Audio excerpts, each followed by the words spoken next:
ఎన్టీఆర్ జిల్లాలోని కొండూరు ఎంఆర్ఓ కార్యాలయం వద్ద భారత కమ్యూనిస్టు పార్టీ ఆధ్వర్యంలో ధర్నా కార్యక్రమం నిర్వహించారు.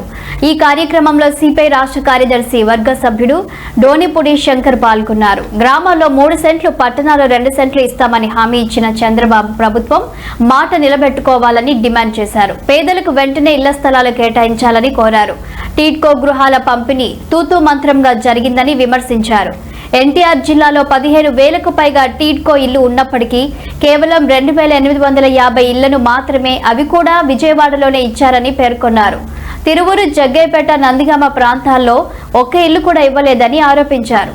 పేదలకు ఇళ్ల స్థలాలు ఇవ్వాలని డిమాండ్ చేస్తూ రెవెన్యూ కార్యాలయంలో అర్జీలు సమర్పించిన సిపిఐ నేతలు సమస్యలు పరిష్కరించకపోతే రాబోయే రోజుల్లో లక్షలాది మందితో రాష్ట్ర రాజధానిలో భారీ ఉద్యమం చేపడతామని హెచ్చరించారు. 23వ తేదీ నుంచి రాష్ట్ర వ్యాప్తంగా ఎన్టీఆర్ జిల్లాలో తిరువూరు, విజయవాడ, కంపలగూడెం, విస్సన్నపేట, కొండూరు వేలాది మంది అర్జీదారులు, ఇల్లు లేని నిరుపేదలు వచ్చి అప్లికేషన్లు పెడుతుంటే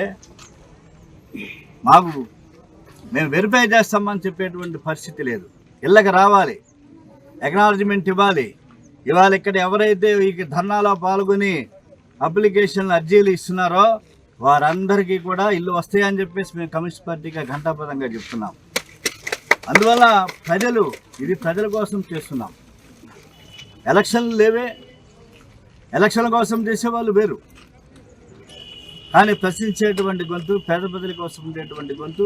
కాబట్టి రాష్ట్ర వ్యాప్తంగా చంద్రబాబు నాయుడు గారి ప్రభుత్వం ఇచ్చేటువంటి వాగ్దానాన్ని నెరవేర్చాలి. పట్టణాల్లో 3 సెంట్లు, పట్టణాల్లో 2 సెంట్లు, గ్రామాల్లో 3 సెంట్లు. కాబట్టి మనకి గ్రామీణ ప్రాంతం కాబట్టి ఇక్కడ ప్రతి ఒక్కరికి కూడా 3 సెంట్లు స్థలం ఇవ్వాలి.